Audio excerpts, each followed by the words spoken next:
இன்னைக்கு ஒரு குழம்பு ரெசிபி தான் செய்ய போகிறோம். வெஜ்ஜு தால்ச்சா. மட்டன்லாம் போட்டு மட்டன் சாப்பிடாதவங்களுக்காக இந்த வெஜ்ஜு தால்ச்சா எப்படி செய்யணுங்கிறத இன்றைக்கி பார்ப்போம். அதுக்கு எல்லா காய்கறி, வெங்காயம், தக்காளி, புதினா, கொத்தமல்லி, இஞ்சி பூண்டு பேஸ்ட்டு எல்லாம் ரெடி பண்ணி எடுத்து வச்சுருக்கேன். இப்போ எப்படி செய்யணுங்கிறத பார்க்கலாம். நான் வந்து துவரம்பருப்பும் கடலப்பருப்பும் மஞ்சத்தூள் போட்டு வேக வச்சுருக்கேன். இதோட ரேஷியோ எப்படின்னா ஒரு கப்பு துவரம்பருப்புனா அரை கப்பு கடலைப்பருப்பு போட்டு இந்த தால்ச்சாவுக்கு வேக வச்சு எடுத்து வச்சுக்கணும். மஞ்சத்தூள் போட்டுக்கலாம். போட்டு நல்லா கொஞ்சோண்டு எண்ணெயை ஊற்றி வேக வச்சு எடுத்து வச்சுருக்கேன். கடலப்பருப்பு மட்டும் இந்த மாதிரி முடிச்சுட்டு கொஞ்சம் மசிங்கிற மாதிரி கிடக்கணும். அப்படியே தெரியணும் கடலப்பருப்பு.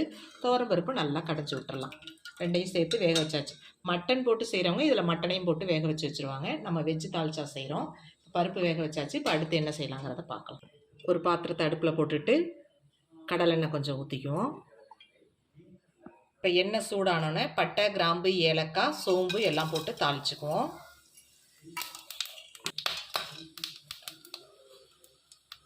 பொரிஞ்ச உடனே ஒரு பெரிய வெங்காயம், பச்சை மிளகாய்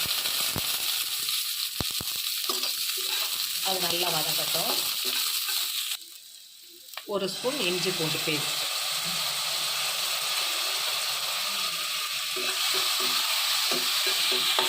ஒரு தக்காளி. இந்த தக்காளி நல்லா வதங்கட்டும்.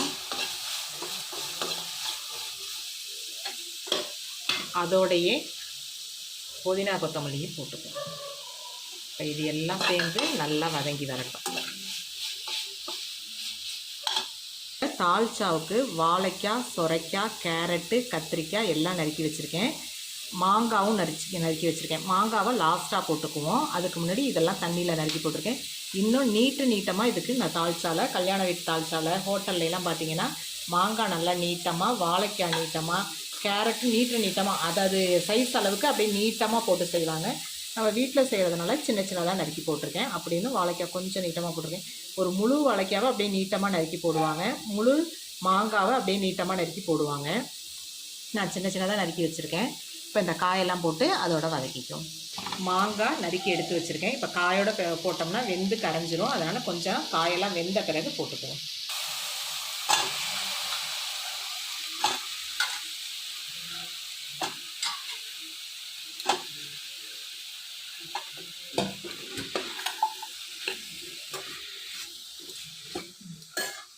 இப்போ கொஞ்சமாக குழம்பு மிளகாத்தூள், இது மல்லித்தூள், மிளகாய் எல்லாம் சேர்த்து அரைச்சி சோம்பு மிளகாலாம் போட்டு அரைச்சது, அதனால் கலந்த மிளகாத்தூள் இது.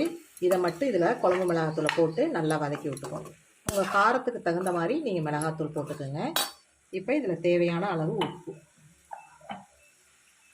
காயோடு சேர்ந்து வேகிறதுக்காக உப்பு போட்டுப்போம்.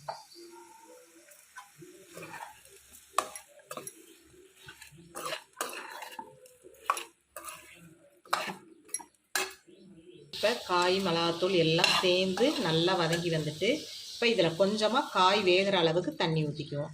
ஏன்னா இது பருப்பு ஊற்றணும், புளி தண்ணி ஊற்றணும், தேங்காய் அரைச்சி வச்சுருக்கேன் அதெல்லாம் ஊற்றணும்.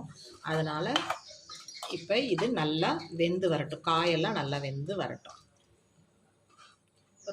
ஒரு தட்டை வச்சு மூடி வச்சுருங்க. இப்போ காயெல்லாம் வெந்த பிறகு பார்க்கலாம். இப்போ காயெல்லாம் ஓரளவுக்கு நல்லா முக்கால்வாசி வெந்துருச்சு. இப்போ இந்த மாங்காவையும் போட்டுக்குவோம். மாங்காய் சீக்கிரம் வெந்துடும். அதனால் இப்போ மாங்காவை போட்டுட்டு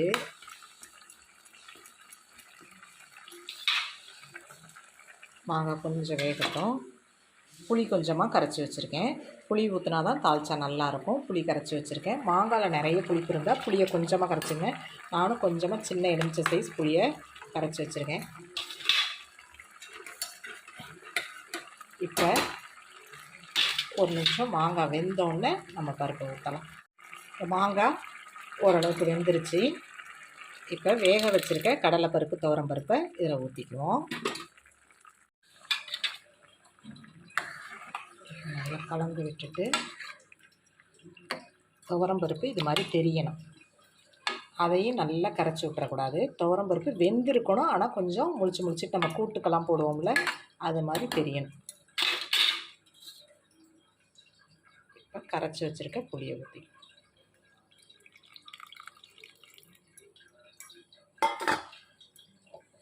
இது நல்லா எல்லாம் சேர்ந்து ஒரு கொதி வரட்டும்.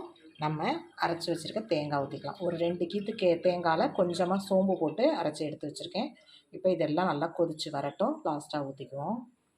குழம்பு நல்லா கொதித்து வந்துருச்சு. மாங்காய்லாம் வந்து நல்லா மேலே வந்துருச்சு பாருங்கள். இப்போ நம்ம தேங்காவை ஊற்றிக்குவோம்.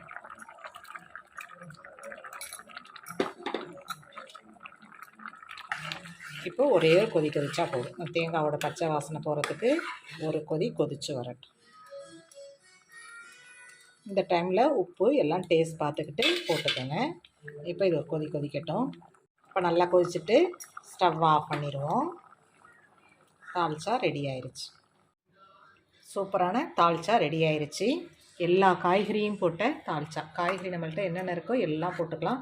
மாங்காய், வாழைக்காய், கேரட் இதெல்லாம் போட்டு செய்யுங்க. சுரைக்காய் போட்டால் அவ்வளோ டேஸ்ட்டாக இருக்கும் வெஜ்ஜு தால்ச்சாவுக்கு.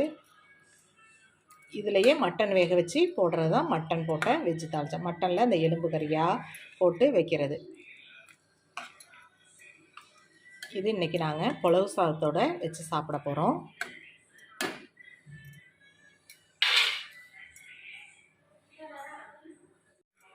வெஜ் தால்ச்சா ரெடி ஆயிடுச்சு. இந்த தால்ச்சாவை இன்றைக்கி நான் புலவு சாதத்தோடு செஞ்சுட்டு சாப்பிட போகிறேன். இன்றைக்கி அதை லஞ்ச் பாக்ஸுக்கு பேக் பண்ணியிருக்கேன் என் பொண்ணுக்கு. வெஜ் தால்ச்சா, புலவு சாதம். இந்த தால்ச்சா ரெசிபி உங்களுக்கு பிடிச்சிருந்துச்சுன்னா லைக் பண்ணுங்கள், ஷேர் பண்ணுங்கள், கமெண்ட் பண்ணுங்கள், சப்ஸ்கிரைப் பண்ணுங்கள். மறக்காமல் பெல் பட்டனை கிளிக் பண்ணுங்கள். தேங்க்யூ.